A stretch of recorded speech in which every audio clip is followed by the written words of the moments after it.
میرے محبوب کریم علیہ نے فرمایا اللہ پہ بھروسہ رکھ کے سویرے نکل جانا رزق کی تلاش میں۔ کس پہ بھروسہ رکھنا ہے؟ نکلنا تمہارے ذمے ہے، یہ نہ کہنا کہ گھر بیٹھوں گا تو یہیں آئے گا، نکلنا تمہاری ذمہ داری ہے، جتنی ذمہ داری ہے وہ پوری کرنا۔ اللہ پہ بھروسہ کر کے نکل جانا تمہاری ذمہ داری ہے، رب کا ذمہ ہے تمہیں رزق دینا، وہ ضرور تمہیں رزق پہنچائے گا۔ یا رسول اللہ صلی اللہ علیہ وسلم کس طرح پہنچے گا؟ تو ذرا حضور کے لفظوں کا حسن بھی دیکھیے۔ نبی پاک صلی اللہ علیہ وسلم نے فرمایا جس طرح موت تمہیں ڈھونڈ لیتی ہے نا کہ تم کہاں موجود ہو، جب وقت آتا ہے تو انسان پاکستان میں ہو تب بھی آ جاتا ہے، جدہ میں ہو تب بھی آ جاتا ہے، مکہ میں ہو یا مدینہ طیبہ میں وقت پھر بھی آ جاتا ہے۔ فرمایا جس طرح موت تم جہاں بھی ہو تم تک پہنچ جاتی ہے نا، اس طرح تمہارا رزق بھی تم جہاں موجود ہوتے ہو اللہ وہاں پہنچا دیتا ہے، پہنچا دیتا ہے۔ تو یا رسول اللہ صلی اللہ علیہ وسلم کس انداز میں؟ تو فرمایا نکل جانا تمہاری ذمہ داری ہے۔ فرمایا سویرے پرندے بھی نکل جاتے ہیں اور شام کو جب لوٹتے ہیں تو اللہ انہیں پیٹ بھر کے روزی عطا فرماتا ہے، حالانکہ ان کو نہیں پتا ہوتا ہمارا کارخانہ کہاں ہے، ہم نے کہاں جا کے مزدوری کرنی ہے، ان کو نہیں پتا ہوتا کہ ہمارا دفتر کہاں ہے، ہم نے کس آفس میں بیٹھنا ہے، ان کو نہیں پتا ہوتا کہ ہم نے کہاں جا کے مال خریدنا ہے اور کہاں سے ہم نے پھر اس کو دوبارہ بیچنا ہے، انہیں خبر نہیں ہوتی۔ اللہ پہ بھروسہ کر کے نکل جاتے ہیں۔ نکلنا تو تیرے ذمہ ہے کہ نہیں؟ فرمایا وہ تو ڈیوٹی کر، شام کو اللہ جو رب پرندوں کو روزی دیتا ہے وہ تجھے بھی عطا فرمائے گا۔ ایک بات اپنے ذہن میں یاد رکھ لیں، رٹ لیں کہ جو میرے لیے بہتر تھا میرے رب نے مجھے دے دیا ہے، تو بات ختم ہو گئی۔ بس وصل اچھا ہے نہ فراق اچھا ہے، یار جس حال میں رکھے وہی حال اچھا ہے۔ بس جو میرے حق میں بہتر تھا میرے رب نے مجھے، مسئلہ یہ ہے کہ تو اس پہ راضی ہونے کو تیار نہیں۔ حضرت علی کرم اللہ تعالیٰ وجہ الکریم نے میرے نبی پاک کی ایک حدیث بیان کی ہے، اور جناب علی جب یہ حدیث بیان کیا کرتے تھے تو حضرت مجاہد فرماتے ہیں یوں لگتا تھا کہ جیسے حضرت علی ہمیں ہر پریشانی سے نکال رہے ہیں۔ مولا علی شیر خدا رضی اللہ تعالیٰ عنہ فرماتے ہیں کہ مجھے میرے نبی پاک صلی اللہ علیہ وسلم نے ایک طریقہ دیا تھا ٹینشن فری ہونے کا۔ آپ فرماتے ہیں مجھے تو بڑا راس آیا ہے، تم بھی اگر کر لو گے تو تمہیں بھی فائدہ دے گا۔ کہا وہ کیا؟ حضرت علی کہنے لگے محبوب علیہ السلام نے فرمایا تھا لوگو تم اللہ کے دیے ہوئے تھوڑے رزق پہ راضی ہو جاؤ، وہ تمہاری تھوڑی عبادت سے تم سے راضی ہو جایا کرے گا۔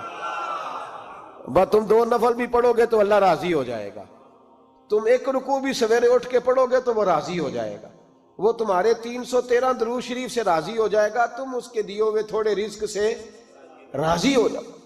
ٹینشن اس لیے ہوتی ہے کہ ہم راضی نہیں جو اس نے ہمیں دیا ہے۔ وہ حل میں مزید کی جو دوڑ ہے نا، حل میں مزید کی، بے قدرہ کچھ قدر نہ جاتی، کیتی خوب تسلی ہو، دنیا دار پجاری زردے کتیاں دے گل ٹلی ہو، بک بک روشن اکھیاں تکیو ویکھ حویلی کلی ہو، تے کوچ نصیر اساں جد کیتی پہ جانی تھر تھلی ہو۔ تو یاد رکھیں یہ جو ہے نا مصیبت کے مال آ کیوں نہیں رہا، وہ سامنے والا پلاٹ میرے گھر کے سامنے ہے گھر کے سامنے، پر رجسٹری میرے نام کیوں نہیں؟ یہ مصیبت سانس نہیں لینے دیتی۔ موٹر سائیکل کھڑی کرتا ہے نا جب آ کے دکان سے روٹی کھانے آتا ہے، دفتر سے گھر آتا ہے، کاروبار سے آتا ہے، تو جہاں موٹر سائیکل کھڑی کرتا ہے وہ ٹینشن بڑی ہے کہ کبھی میری ہو جائے نا یہ والی جگہ بھی، تو میں یہاں بھی بورڈ لگاؤں اپنے نام۔ اس نے مالی پریشانی پیدا کی۔ تو جس حال میں ہے، کیونکہ تو نے اپنا یہ حال خود نہیں بنایا، جس نے بنایا ہے وہ بڑا بہتر جانتا تھا کہ تو اسی حال میں اسے اچھا لگتا ہے۔ تو اسے اسی حال میں، ایک بزرگ تھے تو ان کی طبیعت بڑی علیل ہو گئی، بیمار ہو گئے، تو اللہ نے آزمائش دی تو کیڑے پڑ گئے وجود میں۔ ایک کیڑا یہاں سے کھا رہا تھا، اللہ والے بڑے راضی رہتے ہیں اس کی رضا پہ، تو کیڑا یہاں کھا رہا تھا تو نیچے گر گیا، تو بابا جی نے اٹھا کے پھر وہاں رکھ لیا۔ کہنے لگے جب اس نے تیری ڈیوٹی مجھے کھانے کی لگائی ہے تو میں اس بات پہ راضی ہوں، تو نیچے کیوں گرتا ہے؟ بس ٹھیک ہے کھا، جب اس نے تجھے ڈیوٹی جو تیری لگائی ہے۔ سالبہ بن عبد الرحمن ایک صحابی تھے، سالبہ غالباً، نبی پاک صلی اللہ علیہ وسلم کی خدمت میں آئے، کہنے لگے یا رسول اللہ صلی اللہ علیہ وسلم غربت بڑی ہے، میرے لیے دعا کریں اللہ زیادہ مال دے۔ تو محبوب صلی اللہ علیہ وسلم نے فرمایا تو جس حال میں اچھا ہے وہ تیرے لیے بہتر ہے، جس میں تو ہے وہی حال تیرے لیے، فرمایا تو جس حال میں ہے نا وہ حال تیرے لیے بہتر ہے، اسی میں رہ۔ کہ نہیں حضور دعا کریں، فرمایا سال بعد تو باز آ جا، حضور دعا کریں، فرمایا تو باز آ جا، 2-3 دفعہ کہا، ضد کی، محبوب نے فرمایا جا پھر اللہ تجھے زیادہ پیسے دے گا۔ چند بکریاں خریدی، اتنی برکت ہوئی کہ بکریوں کے ریوڑ بن گئے، پھر کچھ بکریاں بیچ کے گائے خرید لی، ان کے بھی ریوڑ ہو گئے، پھر کچھ اونٹ اونٹنیاں لے لی، ریوڑ ہی ریوڑ۔ پہلے 5 وقت مسجد میں آتے تھے، اب فجر اور عشاء رہ گئی۔ پھر مال زیادہ ہوا تو مدینے شہر میں کوئی جگہ ہی نہیں، مدینے سے باہر حویلی خریدی، پھر جمعہ ہی رہ گیا، جمعے کے جمعے آتے۔ زکوٰۃ کا حکم آیا، میرے نبی کریم علیہ السلام نے حضرت ابو ہریرہ کو بھیجا، فرمایا جا اسے کہہ تیری زکوٰۃ بنتی ہے 2.5%۔ سالبہ کے پاس حضور نے پیغام بھیجا، پہلے تو کہا تیرے لیے بہتر نہیں مال، جب اصرار کیا تو بڑی برکت ہو گئی، بڑا آیا تو فرمایا زکوٰۃ دے، 2.5% زکوٰۃ ہے۔ اب جب سوچا کہ 5 اونٹوں پہ ایک بکری جائے گی اور بڑا سارا مجھے دینا پڑے گا، اب جب غور کیا تو یہ تو نہ کہا کہ میں نہیں دیتا۔ حضرت ابو ہریرہ سے کہنے لگے نبی کریم علیہ السلام کی خدمت میں عرض کرنا کہ میں خود آؤں گا۔ حضرت ابو ہریرہ نے آ کے عرض کی یا رسول اللہ صلی اللہ تعالی علیہ وسلم، حضور وہ کہتے تھے میں خود آؤں گا، تو کہتے ہیں محبوب نے ٹھنڈی سانس لی، فرمایا اسے کہا تھا کہ تیرے لیے مال بہتر نہیں، اب ہلاک ہو گیا، ہائے افسوس ہلاک ہو گیا۔ ان کو بھی تھوڑی دیر کے بعد احساس ہوا کہ یہ میں نے کیا کیا، نبی پاک کوئی کہہ دیا نہیں ہے، حضور کو کہہ دیا بعد میں آؤں گا۔ اب دوڑے آئے، عرض کی حضور میں سارا کچھ لے کے آیا ہوں، قبول کر لیں۔ محبوب نے فرمایا گویا بلال حبشی کی خشک کھجور بھی قبول ہے، اور صہیب رومی ایک اٹی بان کی لائے تو وہ بھی قبول ہے، اور عمار بن یاسر اور مصعب بن عمیر اگر 2 دینار دے جائیں اور کوئی پرانا جوڑا کسی سپاہی کے لیے چھوڑ جائے تو وہ بھی قبول ہے، لیکن تو اپنا لاکھوں لے کے چلا جا، تیرا کوئی نہیں قبول، معاف کر دیں۔ فرمایا جا معاف کیا، پر پیسے لے کے نہ آنا۔ اگلے سال پھر آئے، بندے ہوئے ہاتھ ہیں، محبوبہ میں دولت کا کیا کروں گا، آگ لگانی ہے، قبول کر لیں۔ فرمایا تو لے جا، تیرا نہیں قبول، گرا جو ان کی نگاہ سے وہ سنبھل نہیں سکتا۔ حضور نے وصال ظاہری کیا تو جناب صدیق اکبر کے پاس آئے، لاکھوں کا مال، ابو بکر قبول کر لو، تو جناب صدیق اکبر کہنے لگے اس کا کر لوں جس کا نبی نے نہیں کیا، چل جا کوئی نہیں چاہیے۔ حضرت عمر کے زمانے میں قحط پڑ گیا، بارشیں نہیں ہوتی، غلہ نہیں ملتا، حالات خراب ہے، مالی طور پہ بحران آ گیا، غربتیں، مجبوریاں، تکلیفیں، آ کے روئے، عمر میرا قبول کر لو، مجھے معافی تو مل گئی تھی نا۔ فرمایا معافی اپنی جگہ پہ، پر جس کا مصطفیٰ نے قبول نہیں کیا۔ بہت سارے لوگوں کو پتہ ہی نہیں کہ ان کا قبول ہی نہیں ہوا، اور وہ الجھے ہوئے، انہیں خبر ہی نہیں کہ اصل بات کیا ہے۔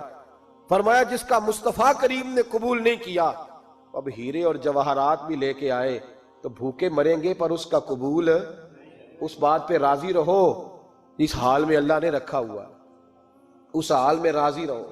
یہ جو مصیبت ہے نا دیکھنی کہ وہ بھی میرے پاس، تمہیں کیا پتا، کبھی پوچھ تو صحیح اس سے وہ کس مصیبت کا شکار ہے، جو مالی طور پہ بڑا امیر ہے، تو اس کی طرف دیکھ کے اپنا دل برا کرتا ہے۔ بس جس حال میں رب نے رکھا ہے اس حال میں رہ۔ حضرت عثمان غنی کے زمانے میں تو وہ وصال کر گئے، لیکن بھائی تو جس حال میں تیرا رب تجھے رکھتا ہے اس حال میں رہ، تیری مالی پریشانیاں ختم ہو جائیں گی۔ اور پھر مالی پریشانیوں کے کچھ اور اسباب بھی ہیں۔ امام شافعی فرماتے ہیں جن گھروں میں لوگ فجر کی نماز کے وقت سوئے ہوتے ہیں ان گھروں میں رزق نہیں آتا۔ آپ فرماتے ہیں فجر کا وقت اللہ کے دینے کا وقت ہے، اس وقت اللہ بانٹتا ہے۔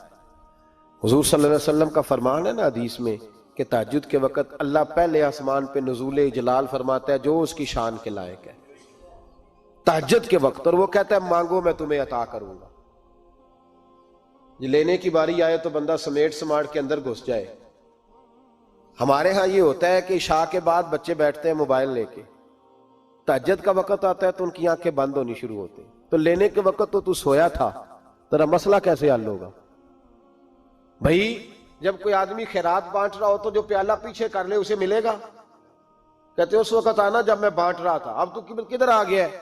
مثال دے رہا ہوں. تو فجر کا وقت مانگنے کا ہے, تو ساری رات تو گزر گئی گیمیں کھیلتے, ٹی وی دیکھتے, اور جو لینے کا وقت تھا تو سو گیا, تو کیسے آئے گا تیرے پاس؟ تو اٹھے سویرے, بندوں سے مانگ کے دیکھ لیا, بڑی عزتیں خراب ہوئی. فجر کا وقت اٹھ کے جھولی پھیلائیں.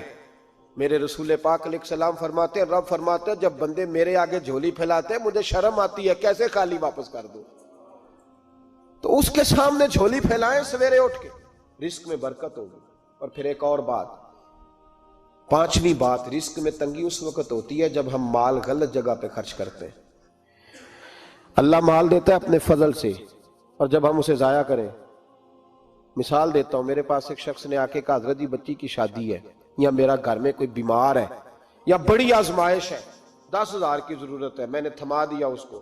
پھر مجھے بعد میں پتا چلا کہ وہ تو عیاشی کر رہا ہے پیسوں سے, وہ تو چلا گیا کہیں گھومنے اور فلاں ہوٹل میں, مہنگے ہوٹل میں بیٹھ کے کھانا کھا لیا. تو میرے دل پہ کیا گزرے گی اس شخص کے بارے میں؟ بلا مثال و بلا تشبیہ سمجھانے کے لیے اللہ نے مال دیا فضل سے, اور اگر عیاشیوں میں لگا دیا. صوفیاء فرماتے ہیں کہ اگر ایک دھیلا تو حرام جگہ پہ خرچ کرے نا, ایک دھیلا, تو 1,00,000 دینار کی برکت تیرے گھر سے اٹھ جاتی ہے. ایک دھیلا حرام جگہ پہ. یہ جو گویوں پہ پیسے پھینکتے ہو حلال ہے؟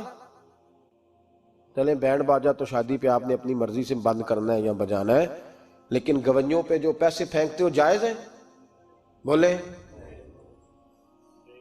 تو وہ پھر کہتے روتے ہیں بعد میں لوگ کہ پتہ نہیں کیا ہوا, شادی کے بعد پیچھے پیچھے آئے. تو میں نے کہا شادی کے بعد اس لیے پیچھے پیچھے ہاتھ ہو گیا کہ شرابیں بڑی پی گئی شادی پہ, تباہی بڑی اتری, تو پھر اللہ کی رحمت ناراض ہو گئی.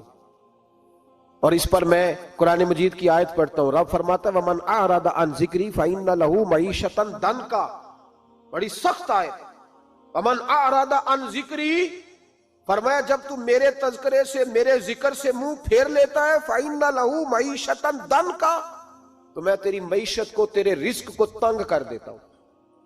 تو تیری زندگانی تنگ ہوتی, اور جس کی زندگی اللہ تنگ کرے اس کی کوئی کھول سکتا ہے؟ کہتا ہے بڑی جگہوں پہ گیا ہوں, بڑی پھوکے مروائی, بڑے دم کرائے, حالات صحیح نہیں ہوتے, تو مسجد آ کے توبہ کر. وہ کہہ رہا فَإِنَّ لَهُ مَعِيشَةً ضَنْكًا. اعلان ہے قرآن پاک کا کہ جب تو میرے ذکر سے منہ پھیرے گا, روٹی میری کھائے اور پیسے لے کے عیاشی کرے, مسجد آئی نہ. حکم تو یہ ہے کہ جتنی جتنی نعمت بڑھتی جائے سجدے بڑھنے چاہیے, لیکن ہم لوگ سجدے کم کرتے جاتے ہیں, فرض نماز بھی نہیں پڑھتے, پھر رزق تنگ ہوتا ہے, پھر اللہ کے عدل کا نظام چلتا ہے, پھر خرابی ہوتی. اس لیے یاد رکھیں قرآن مجید نے حکم دے دیا کہ اگر چاہتے ہو کہ رزق میں برکت ہو تو پھر رزق دینے والے کے آگے جھک جاؤ, پھر رزق دینے والے کے آگے جھکو. تو مالی پریشانی کا بہت بڑا سبب یہ ہے کہ ہم مسجد کی طرف نہیں آتے, دین کی طرف نہیں آتے, پیسہ ناجائز جگہ پہ خرچ ہوتا ہے. غوث اعظم رضی اللہ تعالیٰ عنہ کی خدمت میں ایک شخص آیا, اس نے کہا حضور بڑی تجارت کرتا ہوں, کام نہیں چلتا. فرمانے لگے اب تو اللہ سے تجارت شروع کر دے. کیا مطلب؟ فرمانے لگے 10 کمائے تو ایک اللہ کے رستے میں دے, رب کریم اس کے بدلے میں تجھے 70 عطا فرمائے گا. اس نے کہا حضور اس طرح کروں؟ فرمایا تو یہ کر کے دیکھ, عبد القادر جیلانی وعدہ کرتا ہے اللہ تیری مدد کرے گا. غلام کہتے ہیں وہ 6 مہینے کے بعد آیا. پہلے جب آیا تھا تو پیدل آیا تھا, 6 ماہ کے بعد آیا تو 6 اونٹ تھے اس کے پاس, اور آ کے حاضر ہوا تو کہنے لگا حضور زندگی پتہ نہیں کہاں گزار دی, کاروبار کا تو مزہ ہی اب آیا ہے, اب مزہ آیا ہے کاروبار کرنے کا, اب مزہ آیا ہے. کہ 10 میں سے 1 دیتا ہوں, پتہ نہیں کتنا مہربان ہے. اور یہ آیت ہے وَيَرْزُقْهُ مِنْ حَيْثُ لَا يَحْتَسِبُ, تجھے وہاں سے دے گا کہ تیرا کبھی گمان بھی نہیں گیا ہوگا.